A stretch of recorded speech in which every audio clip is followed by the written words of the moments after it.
দেশভাগের পর কিংবা স্বাধীন বাংলাদেশের জন্মের পরও বারবার অত্যাচারিত হয়েও যে হিন্দুরা ওপারে থেকে গেছেন তাদের কপালে তারেক রহমানের আমলে কি পাল্টাবে? জনাব তারেক রহমান সাহেব 300 আসনই যেখানে মাইনরিটি ভোট বেশি সেখানে আপনার দল বিজয় লাভ করেছেন। এই মাইনরিটির ভোটই আপনারা সরকার গঠন করেছেন। সেই মাইনরিটিদের হৃদয়ের স্পন্দন কণ্ঠেশ্বর চিন্ময় কৃষ্ণ দাসকে আপনার বিএনপির কর্মী চট্টগ্রামের মামলা দিয়ে তাকে কারাগারে পাঠানো হয়েছে। আপনি শপথ নেওয়ার সাথে সাথে আপনার দায়িত্ব থাকবে চিন্ময় কৃষ্ণ মহারাজকে মুক্ত করে দেওয়া। দেশের নাগরিকদের সুরক্ষা দেওয়ার দায়িত্ব সরকারের। গতকাল জয়লাভের পরে এই আশ্বাস দিয়েছেন জয়ী বিএনপি প্রার্থী গয়েশ্বর চন্দ্র দাস। কালকে একটা নির্বাচন হয়ে গেল, এই মুহূর্তে কি খবর আসছে কোনো হিন্দু বাড়িতে আক্রমণ হয়েছে? আওয়ামী লীগের সরকারের সময় এদেশের হিন্দুরা ঝাঁকে ঝাঁকে ভারতে চলে যায় কেন? আমার দেশের সিটিজেন, এই দেশের মাটিতে তার জন্ম, তার সোশ্যাল সিকিউরিটি, তার কনস্টিটিউশনাল রাইট এনশিওর করার দায়িত্ব সরকার।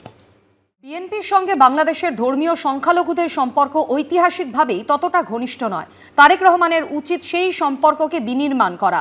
ঘণ্টাখানেক সঙ্গে সমান অনুষ্ঠানে এসে এই মত বাংলাদেশের সনাতনী ঐক্য মঞ্চের সদস্য কুশল বরণ চক্রবর্তীর। দেখুন, বাংলাদেশে গত কয়েক মাসে যে লাগাতার হিন্দুদের ওপর অত্যাচার চলেছে, হিন্দু নিধন চলেছে, সংখ্যালঘু হিন্দুদের দমন পীড়নের একাধিক ঘটনা ঘটেছে। চিন্ময় কৃষ্ণের মতো সন্ন্যাসী মাসের পর মাস জেলবন্দি থেকেছেন, এখনও আছেন। এই পরিস্থিতিটার এরপর কোনো পরিবর্তন হবে কি? আপনার কোনো সম্ভাবনা দেখছেন কুশলবাবু? দেখুন, বাংলাদেশে যে গুমোট একটা পরিস্থিতি ছিল, আপনারা দেখেছেন যে মব কালচার, এই ডক্টর মোহাম্মদ ইউনূস আসার পরে যে মবের ভিকটিম হিন্দুরাই বেশি হয়েছে, হিন্দু সম্প্রদায়।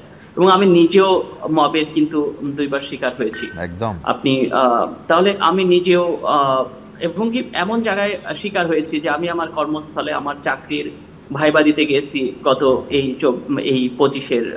4ই জুলাই, সেখানে উপাচার্য রুমে এই ঘটনা ঘটেছে। তার মানে একটা সর্বোচ্চ শিক্ষা প্রতিষ্ঠানের সর্বোচ্চ জায়গায় যদি মব হতে পারে এবং একটা প্রফেশনাল একটা চাকরির সেখানে তো আপনি বুঝতে পারেন যে এটাকে কোন পর্যায়ে, মবকে কোন পর্যায়ে নিয়ে যাওয়া হয়েছে। কার্যত মবক্রেসি চলেছে সেই জায়গা থেকে, মবের এই জায়গা থেকে এখন যেটা হয়েছে, আমার মনে হয়েছে গণতান্ত্রিক একটা সরকার আসলে পরে কিছুটা আইনের শাসন আসবে এবং সবকিছু মিলে একটা পরিবর্তন আসবে। এই যেটা চলছিল সেটা ওইভাবে চলবে না। এবার যাকে খুশি তাকে, যার নামে যা মনে আসে মিথ্যা মামলা দেওয়া, যাকে খুশি তাকে গ্রেপ্তার করা, বা এই সংখ্যালঘু সম্প্রদায়ের নামে প্রচুর মিথ্যা মামলা দেওয়া, এগুলো আর চলবে না বা হবে না। আমার ধারণা হবে না। আমার ধারণা যে আপনি জানেন যে ঐতিহাসিকভাবে কিন্তু বিএনপির সাথে বাংলাদেশের সংখ্যালঘু বিশেষ করে হিন্দু সম্প্রদায়ের সম্পর্ক ওরকম মাখামাখি সম্পর্ক না। এটা সত্য, এটা কেউ স্বীকার করুক আর না করুক।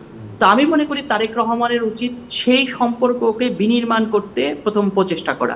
কারণ বাংলাদেশে আপনি যদি বিএনপির জয়ী হওয়া সিটগুলোর দিকে তাকান, সেখানে দেখবেন যে হিন্দু সম্প্রদায় তাকে প্রচুর পরিমাণে ভোট দেওয়া হয়েছে। কারণ বাংলাদেশে যেই সমস্ত সিটগুলোতে উনি জিতেছেন, জয়ী হয়েছেন, তার ওখানে যদি হিন্দু সম্প্রদায় ভোট না পেতেন তাহলে জয়ী হতে হয়তো পারতেন না, অন্যরা জয়ী হতো।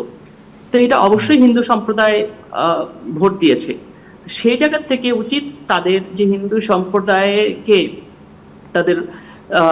তাদের মন জয় করা বা তাদের সাথে একটা কমিউনিকেশন করা। এবিপি আনন্দ, এগিয়ে থাকে, এগিয়ে রাখে।